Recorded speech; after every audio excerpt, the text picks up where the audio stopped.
ಯಾವುದೇ ರೀತಿ ಸಾಸ್ ಬಳಸ್ತೇನೆ ಒಂದು ಹೆಲ್ದಿ ವರ್ಷನಲ್ಲಿ ಎಗ್ ಫ್ರೈಡ್ ರೈಸ್ ರೆಸಿಪಿ ನಾನು ಯಾವ ರೀತಿ ಮಾಡ್ತೀನಿ ಅನ್ನೋದು ಇವತ್ತಿನ ರೆಸಿಪಿಯಲ್ಲಿ ತೋರಿಸ್ಕೊಡ್ತೀನಿ. ತುಂಬ ಹೆಲ್ದಿಯಾಗಿ ಕೂಡ ಮಾಡ್ಕೋಬೋದು ಆ್ಯಂಡ್ ಸೆಕೆ ಟೇಸ್ಟಿಯಾಗಿ ಕೂಡ ಇರುತ್ತೆ. ನಾನೀಗ ಒಂದು ಕಡಾಯಿಗೆ 2ರಿಂದ 3 ಸ್ಪೂನ್ ಆಗೋಷ್ಟು ಎಣ್ಣೆ ಹಾಕೋತಾ ಇದ್ದೀನಿ. ಎಣ್ಣೆ ಚೆನ್ನಾಗಿ ಕಾದ ನಂತರ ಈಗ ಅರ್ಧ ಸ್ಪೂನ್ ಆಗೋಷ್ಟು ಜೀರಿಗೆ ಹಾಕೋತಾ ಇದ್ದೀನಿ. ಜೀರಿಗೆ ಜಾಸ್ತಿ ಹಾಕೋದಕ್ಕೂ ಹೋಗಬೇಡಿ, ಅದ್ರ ಫ್ಲೇವರ್ ಜಾಸ್ತಿ ಆಗಿಬಿಡುತ್ತೆ.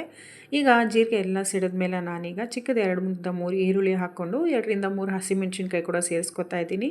ಖಾರ ಜಾಸ್ತಿ ತಿನ್ನೋರಾದರೆ ಇನ್ನೂ ಹೆಚ್ಚಿಗೆ ಮಾಡ್ಕೋಬೋದು ನೀವು. ನಾನೀಗ 1 ಸ್ಪೂನ್ ಆಗೋಷ್ಟು ಜಿಂಜರ್ ಗಾರ್ಲಿಕ್ ಪೇಸ್ಟ್ ಕೂಡ ಹಾಕ್ಕೊಂಡು ಸಾಟೆ ಮಾಡ್ಕೋತಾ ಇದ್ದೀನಿ. ಈಗ ನಮಗೆ ಇಷ್ಟವಾದಂಥ ತರಕಾರಿನೂ ಕೂಡ ಸೇರಿಸ್ಕೋಬೋದು. ನಾನಿಲ್ಲಿ ಬೀನ್ಸ್, ಕ್ಯಾರೆಟ್ ಮತ್ತು ಕ್ಯಾಪ್ಸಿಕಮ್ನ ಹಾಕೋತಾ ಇದ್ದೀನಿ. ಇದಿಷ್ಟು ಕೂಡ ಚೆನ್ನಾಗಿ ಸಾಟೆ ಮಾಡ್ಕೋಬೇಕಾಗತ್ತೆ.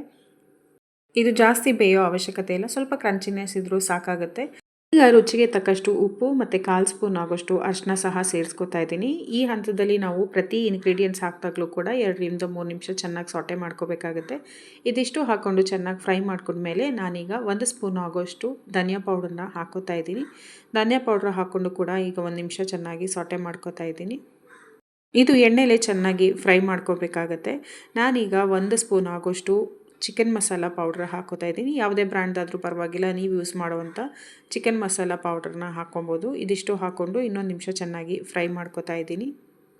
ಈಗ ನಾನಿಲ್ಲಿ 1 ಸ್ಪೂನ್ ಆಗೋಷ್ಟು ಸಾಂಬಾರು ಪೌಡ್ರನ್ನ ಹಾಕೋತಾ ಇದ್ದೀನಿ. ನೀವು ಬಳಸುವಂಥ ಸಾಂಬಾರು ಪೌಡ್ರನ್ನೇ ಹಾಕ್ಕೋಬೋದು.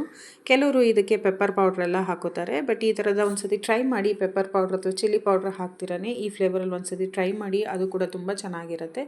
ವೆಜಿಟೇರಿಯನ್ಸ್ ಆಗಿದ್ದರೆ ಇಷ್ಟಕ್ಕೇ ಅನ್ನ ಮಿಕ್ಸ್ ಮಾಡಿಕೊಂಡು ಫ್ರೈ ಮಾಡಿಕೊಂಡ್ರೆ ಅದು ವೆಜ್ ಫ್ರೈಡ್ ರೈಸ್ ಆಗುತ್ತೆ. ಮೊಟ್ಟೆ ತಿನ್ನೋರಾಗಿದ್ದರೆ 2-4 ಮೊಟ್ಟೆನ ಸೇರಿಸ್ಕೊಂಡು ಸ್ವಲ್ಪ ಉಪ್ಪನ್ನ ಹಾಕ್ಕೊಂಡು ಇದು ಬರೀ ಮೊಟ್ಟೆನ ಫ್ರೈ ಮಾಡ್ಕೋಬೇಕಾಗತ್ತೆ. ನಿಮಗೆ ಫ್ಲೇವರ್ ಇಷ್ಟ ಆಗೋದಾದರೆ ಈ ಹಂತದಲ್ಲಿ ನೀವು ಪೆಪ್ಪರ್ ಪೌಡ್ರನ್ನು ಕೂಡ ಹಾಕ್ಕೊಂಡು ಮೊಟ್ಟೆ ಬೇಯೋ ತನಕ ಇದನ್ನು ಚೆನ್ನಾಗಿ ಫ್ರೈ ಮಾಡ್ಕೋಬೇಕಾಗತ್ತೆ.